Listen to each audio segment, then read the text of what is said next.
आज हम past perfect tense की तरफ चल रहे हैं। कंटिन्यूअस कल हो गया था। पास्ट परफेक्ट क्या बताता है? भूतकाल में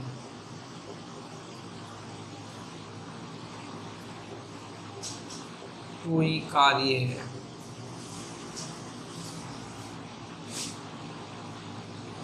किसी समय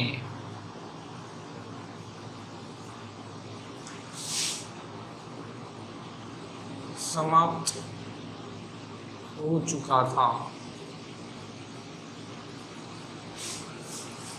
पास्ट परफेक्ट क्या बताता है कि भूतकाल में कोई काम किसी समय समाप्त हो चुका था, क्योंकि परफेक्ट समाप्ति का भाव बताता है या दो कार्य समाप्त हुए, एक पहले तथा दूसरा उसके बाद, यानी दो काम समाप्त हुए, एक काम पहले एक काम उसके बाद समाप्त हुआ। पहचान देखें, चुका था, चुकी थी, चुके थे, ये इसकी क्या हो गई? पहचान हो गई। पहले वाली चुका था, चुकी थी, चुके थे आए, तो वह भूतकाल में काम समाप्त होने का भाव बताता है। लगाते क्या हैं? Subject plus had plus verb की थर्ड फॉर्म प्लस ऑब्जेक्ट। क्या लगाते हैं? Subject plus had plus verb की third form plus object. Had plus verb की कौन सी फॉर्म लगाई जाती है? थर्ड फॉर्म लगाई जाती है। कौन से काल में? पास्ट परफेक्ट टेंस में। और जो दो काम समाप्त होते हैं, जब दो कार्य समाप्त होते हो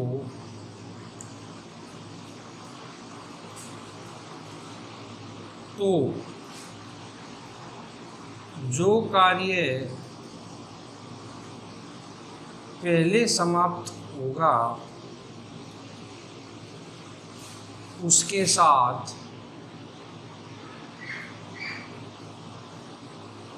हेड प्लस वर्ब की थर्ड फॉर्म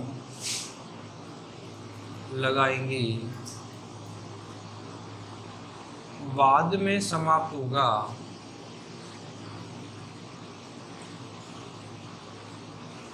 उसके साथ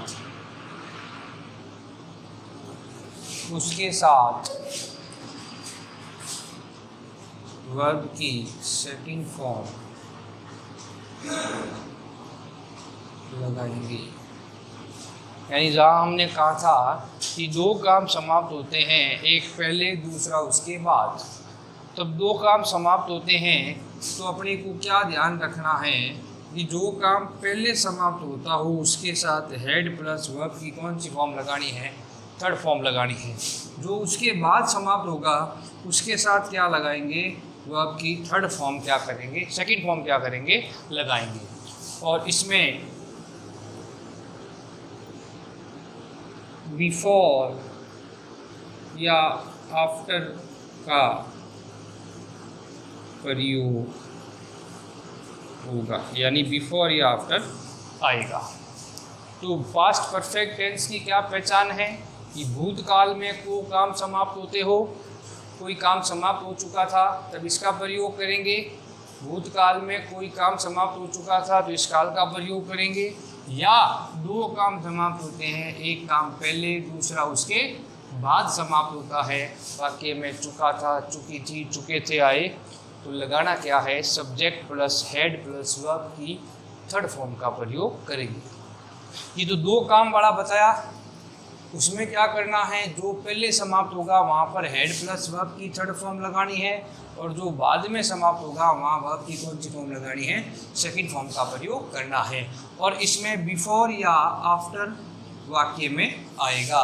क्या आएगा, बिफोर या आफ्टर वाक्य में आएगा। जब वाक्य हम करेंगे तो हम पता लग जाएगा अपने को दोनों तरह के वाक्य किस तरह करने हैं।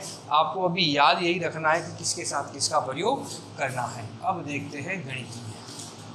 कल हमने आयत के बारे में पढ़ा, आज वाक्य इसके क्वेश्चन देखते हैं। आयत की लंबाई 15 मीटर, चौड़ाई 10 मीटर हो तो आयत का परिमाण व क्षेत्रफल ज्ञात करो।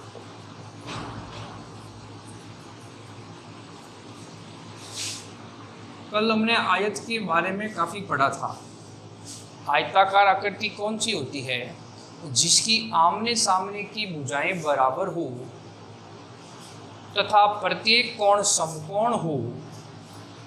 वो आकृति जिसमें लंबाई और चौड़ाई हो वो क्या कहलाती है, आयताकार आकृति कहलाती है। जैसे कोई खेत हो गया, कोई मैदान हो गया जो लंबा है और चौड़ा है, तो वो आकृति कैसी कहलाएगी, आयत की कहलाएगी। उसमें हमने आयत के परिमाप का और आयत के क्षेत्रफल के सूत्रों के बारे में पढ़ा था कि एक आयताकार आकृति है, मान लो जिसकी लंबाई 15 मीटर और चौड़ाई कितनी है, 10 मीटर है। इसका परिमाप भी ज्ञात करना है, क्षेत्रफल भी ज्ञात करना है। तो आयत की लंबाई कितनी है, देखो आयत की लंबाई कितनी है, 15 मीटर। लंबाई कितनी है भाई, आयत की 15 मीटर। आयत की चौड़ाई देखें तो आयत की चौड़ाई कितनी है, आयत की चौड़ाई बराबर कितना मीटर दे रखी है, 10 मीटर। क्योंकि आयत में दो चीज़ें होती है, एक लंबाई और एक चौड़ाई होती है। तो आयत की लंबाई 15 मीटर आ गई, चौड़ाई कितनी आ गई, 10 मीटर। अपने को दो चीज़ें ज्ञात करनी है, एक तो इसका परिमाप ज्ञात करना है, एक इसका क्षेत्रफल ज्ञात करना है। तो पहले परिमाप की बात करें तो आयत का परिमाप, सूत्र क्या लिखा है था हमने कल, 2 इंटू लंबाई प्लस चौड़ाई। क्या सूत्र लिखा था, आयत का परिमाप 2 इंटू लंबाई प्लस चौड़ाई। आयत का परिमाप 2 इंटू लंबाई प्लस चौड़ाई। तो जब हम परिमाप ज्ञात करेंगे तो अपने को लंबाई और चौड़ाई जब दे रखी हो तो अपने को ये सूत्र का प्रयोग करना है। 2 का 2 आ जाएगा, इंटू का इंटू आ जाएगा। लंबाई कितनी दे रखी है, 15 मीटर दे रखी है, तो लंबाई लिख दी 15 मीटर। प्लस का निशान है तो प्लस का निशान आ जाएगा। जहाँ निशान सूत्र में जो आ रहा है, 2 का 2 आ गया, इंटू का इंटू आ गया। लंबाई कितनी थी, प्लस का निशान आ गया। चौड़ाई कितनी दे रखी है, 10 मीटर दे रखी है। तो हमने देख के उतार लिया लंबाई और चौड़ाई को। उसके बाद आयत का परिमाप बराबर 2 का 2 इंटू का इंटू। 15 में 10 जोड़ ले, 15 और 10 कितना हो गया अपना, 25 हो गया। पहले जोड़ कर ली तो 25 आ गया। अब 2 को 25 से क्या करनी रह गई, गुणा करनी रह गई। तो आयत का परिमाप बराबर 25 को 2 से गुणा कर लें तो 2 पंजे कितना हो गया, 10, 2 दूनी 4 और 1 कितना हो गया, 5 हो गया। 25 दूनी 50 हो गया। तो आयत का परिमाप कितना आ गया, 50 मीटर। परिमाप हमेशा मीटर या सेमी में इकाई आएगी। परिमाप की इकाई मीटर या सेमी में आएगी। इसके बाद दूसरा मान इसका निकालना है, आयत का क्षेत्रफल। तो लंबाई चौड़ाई अलग है कि वही है, लंबाई चौड़ाई तो वही है। हमने लिख दिया लंबाई बराबर 15 मीटर, चौड़ाई बराबर 10 मीटर।